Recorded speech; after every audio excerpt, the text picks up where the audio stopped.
जफराबाद वीर में जो बल्दियाती इंतखाबात हुए उनमें इलेक्शन कमीशन के इंतजाम और मोहम्मद आज़ाद कश्मीर के तमाम तर दबाव के बावजूद मुजफ्फराबाद म्यूनसिपल कॉरपोरेशन में फिर इसके अलावा जो वार्ड्स हैं उनमें और नीलम ज़िला में हटियाबाला ज़िला में जो नीलम जेलम वैली ज़िला है इन सब में अल्लाह के फजल करम से कारकर्दगी पाकिस्तान मुस्लिम लीग नून की और अपोजिशन की जो है वो अच्छी रही है। और बिलखसूस इफ्तिखार गिलानी साहब जो साबिक़ वज़ीर तालीम है, हमारे दोस्त हैं, उन्होंने बड़ी कामयाबी हासिल की है। मुजफ्फराबाद म्यूनसिपल कॉरपोरेशन दबाव भी था, हुकूमती दबाव जो है वो मुख्तलिफ तरह का होता है, मुलाजमीन ज़्यादा है वहाँ पर, इसके बावजूद वहाँ के मुलाजमीन ने भी और वहाँ के जो लोग हैं उन्होंने जो है वो हुकूमत की कारकर्दगी जो 15 माह की है उसको रिजेक्ट कर दिया। और इलेक्शन कमीशन के इंतजाम इतने नाकस रहे कि 3 दिन तक जो है वो रिजल्ट मुकम्मल नहीं हो सकता। इससे ज़्यादा उनकी कारकर्दगी के ऊपर सवालिया निशान क्या हो सकता है।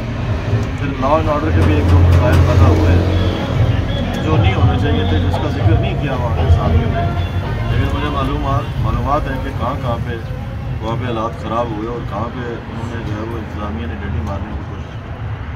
तो यहाँ पे आप जो सूरत हाल है आज़ाद कश्मीर में, उनकी हुकूमत है जो दिन को तो सोती है रात को जागती है, लेकिन अवाम और नास सबसे तंग है। सर आपकी जो हुकूमत है मुस्लिम लीग नून आपकी जमात मुस्लिम लीग नून ने शुरू से ही इन बल्दियाती इंतखाबात पर जो है वो अदम एतमाद का इज़हार किया था सिक्योरिटी इशू के हवाले से। अब एक डिवीज़न में जो है इंतखाबात का पहला मरहला मुकम्मल हो चुका है, दूसरे में इंशाल्लाह कल जो है वो शुरू होगा, तो अब आपकी जमात का क्या मौक़िफ़ है कि सिक्योरिटी जो इशूज़ थे वो काफ़ी हल हुए हैं और इसमें देख लें कि वफाक ने या फ़ौज ने कोई भी जो है वो सिक्योरिटी फ्राहम नहीं की? देखिए, जो इलेक्शन के ऊपर कागजात है हमारे, वो तो हल्का बंदियों से लेके वोटर लिस्ट तक और पोलिंग स्टेशन तक जो है वो मौजूद रहे। और इलेक्शन कमीशन अपने फ़राइज़ की अदायगी में आइनी जो फ़राइज़ उनके हैं उनमें नाकाम रहा है। इंतज़ामिया की मुदाखलत है, वज़रा की मुदाखलत है, वज़ीर आज़म की मुदाखलत है, ऐलानात हो रहे हैं, सरकारी वसाइल वो इस्तेमाल कर रहे हैं। सिक्योरिटी का जो इशू था वो ज़िम्मेदारी थी इलेक्शन कमीशन की, और फिर हुकूमत आज़ाद कश्मीर ने आइनी ज़िम्मेदारी पूरी करनी थी कि वो जो इलेक्शन कमीशन ने उनसे जो है वो सिक्योरिटी मांगी थी और इंतज़ामिया को गैर जानब रहने के लिए कहा था, वो नहीं किया। वज़ीर आज़म खुद जलसों से ख़िताब करता रहा, वज़ीर आज़म खुद आके ऐलानात करता रहा। तो आप अंदाज़ा कर सकते हैं कि जब वज़ीर आज़म असरअंदाज हो खुद और काबीना असरअंदाज हो, तो पाकिस्तान में तो आपको पता है जब बल्दियाती इंतखाब होते हैं तो काबीना का कोई फ़र्क नहीं जा सकता उन हल्कों के अंदर। आज़ाद कश्मीर में इलेक्शन कमीशन जनरल इलेक्शन में भी इसी तरह था, अब भी इसी तरह है। सिक्योरिटी के इश्यूज़ के हवाले से हम उन्हें कह रहे थे कि आप पाकिस्तान की जो मुसल्लह फ़ौज है जो आज़ाद कश्मीर में मौजूद है और इस वक्त अमन है LOC के ऊपर, तो आप वो दें हमें और फिर रेंजर्स दे दें हमें, लेकिन उन्होंने ऐसा नहीं किया। और इलेक्शन कमीशन जो है वो सुस्त रवि का शिकार रहा और हुकूमत ने जानबूझ के ऐसा इसलिए नहीं किया कि इंतज़ामिया जो है वो उसके ज़रिए दबाव बरकरार रखा जा सके अपोजिशन के ऊपर और वो अपनी मर्ज़ी के नताइज हासिल कर सके। अब जो ये जो दूसरे मरले में और तीसरे मरले में उन्होंने पंजाब से और KPK से जो है वो 5000 के करीब जो नफरी हासिल की है पुलिस की, इस पर भी हमारा कोई एतमाद नहीं है। आप हमें पता है कि वहाँ की हुकूमतें क्या कर रही हैं और जो पुलिस आएगी वो तो डस्का में जो है वो दोनों के अंदर छुप जाती रही है, आपको भी पता है, मुझे भी पता है। इस तरह के हालात जो है वो होते रहे हैं। अलबत्ता ये है कि आज़ाद कश्मीर के अंदर जो हमारी सिविल सोसाइटी है या पॉलिटिकल पार्टी हैं या जितने उम्मीदवार हैं उन्होंने मेच्योरिटी का मुजाहरा किया।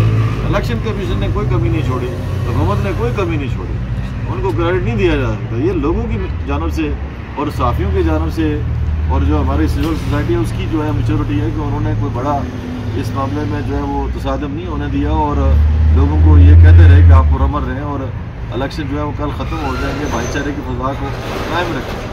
अब भी जो है वो ये जो बाग का इलाका है, रावलाकोट का, पलंदरी का है, ये कल इलेक्शन होने जा रहे हैं, तो मुझे उम्मीद है कि वहाँ पे भी नताइज जो हैं वो मुस्लिम लीग नून के हक़ में और जो दीगर अपोजिशन की पार्टी हैं उनके हक़ में बेहतर आएंगे। जहाँ तक साउथ का तल्लक है, तो अब वज़ीर आज़म कहता है जी कि ये जो कोटली है, मीपर है और मेम्बर है, ये हमारा गढ़ है। तो इस गढ़ में जो है वो अभी तक तो वो मुलाजमीन को धमकियाँ दे रहे हैं, रोज़ उनके जो गुजरा है और जो उनकी इंतज़ामिया है उनको धमकियाँ दे रहे हैं कि हम आपसे आपके वोट हमें चाहिए, अगर आप वोट ना दिए तो मुलाजमत से निकाल देंगे और बेशुमार किस तरह के दबाव है, इंतज़ामी लिहाज से खराबी है, ये सारी की सारी इंतज़ामिया पोलिटिसाइज्ड है। इन सारी बातों के बावजूद हम हमारे तहफ़्फ़ुज़ात होने के बावजूद हम इलेक्शन में ज़फ़राबाद में भी गए हैं, रावलाकोट डिवीज़न में भी जाएंगे और मीपर डिवीज़न में भी जाएंगे और इंशाल्लाह पाकिस्तान मुस्लिम लीग नून की और अपोजिशन की जो है वो फतह होगी और ये जो सोती जागती हुकूमत है इसको यहाँ से भी कुछ नहीं मिलेगा। ऐसा अगर क्या पाकिस्तान में कबल वक्त इलेक्शन का इनका होता है तो क्या उसके साथ आज़ाद कश्मीर में हो सकते हैं? ऐसा कोई इम्कान नहीं है पाकिस्तान में कबल वक्त इंतखाबात का। अब तो सारे के सारे चले गए जो इस चीज़ के बीच में सपोर्टर थे या हामी थे। आप मुझसे क्या करवाना चाहते हैं? मैं तो आपको बता रहा हूँ कि ऐसी कोई बात नहीं है, ऐसी कोई सूरत। ये बलदियाती इलेक्शन के जो नताइज हैं इनके हवाले से मेरे ख्याल में ये पहले ऐसे इलेक्शन है जिसपे किसी भी सियासी जमात ने अदम एतमाद का इजहार नहीं किया कि धांधली हुई है। इस हवाले से आप क्या कहना चाहिए? देखिए, मैं आपसे कह रहा हूँ कि धांधली होती है एक इलेक्शन वाले दिन और एक धांधली होती है इलेक्शन से पहले। इलेक्शन से पहले तो पूरी धांधली की है, प्री पोल रिगिंग की है हुकूमत आज़ाद कश्मीर ने। ये जो बहुत सारे उम्मीदवारों को उन्होंने दिए वर्क आर्डर्स जारी किए, पोल मुहैया किए, ट्रांसफार्मर मुहैया किए, तबादले किए अपनी मर्जी के मुताबिक, फिर लोगों को कहा कि हम आपको तकर्रियाँ करके देंगे, उनके साथ कमिटमेंट्स की, कोई सब डिवीज़न बने, कोई ज़िले बने, पता नहीं कितने ऐलानात जो हैं वो इस वज़ीर आज़म ने किए हैं। तो इसको प्री पोल रिगिंग ही कहते हैं, इसकी डेफिनेशन यही है। लेकिन इसके बावजूद कि उन्होंने सब कुछ किया जो उनके अख्तियार में था और आइनी तौर पर उन्होंने खिलाफवर्जी की और वो खिलाफवर्जी के मुर्तकिब हुए, इसके बावजूद उनको शिकस्त हुई है। तो अब जो है वो क्या तवक्को करते हैं? वो समझते हैं कि साउथ में ये जो कोटली मीपर और मेंबर में जो है वो कामयाबी हासिल कर लेंगे। उनकी अपनी सफ़ों में इंतशार है। वज़ीर आज़म जाने वाला है, ये वज़ीर आज़म रुकने वाला नहीं।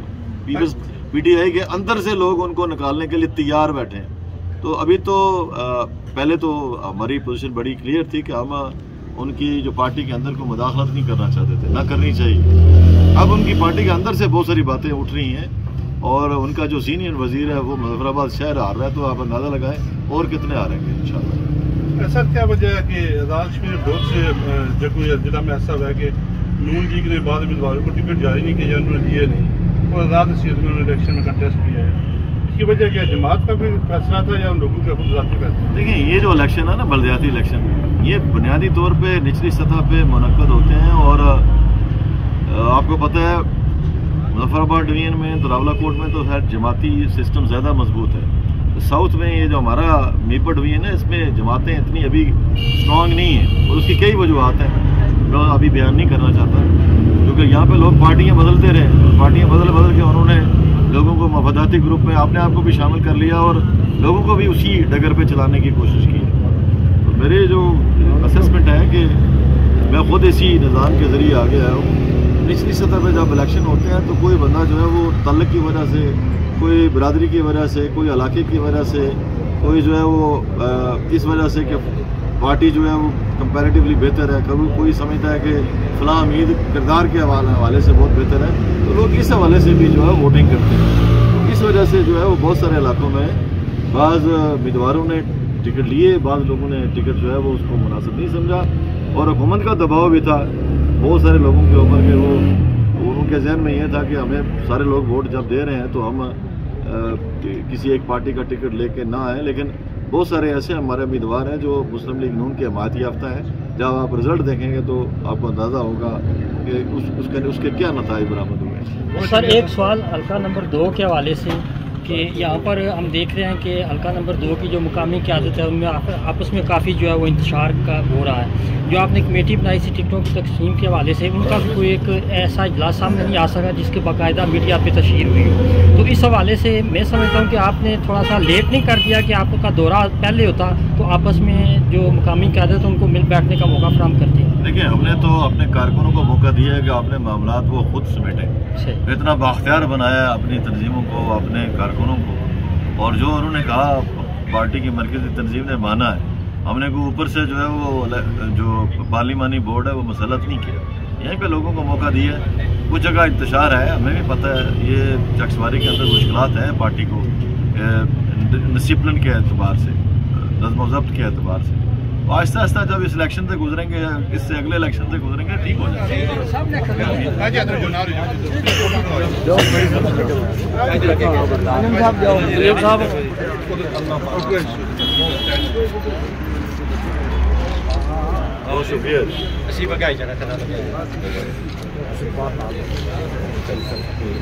अल्लाह ताला से कामयाब करें सारे। इस दफा नसीम साहब की इंशाअल्लाह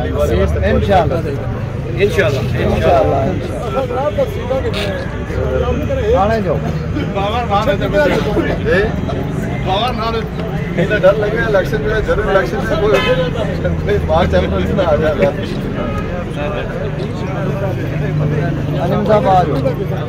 मेहरबानी।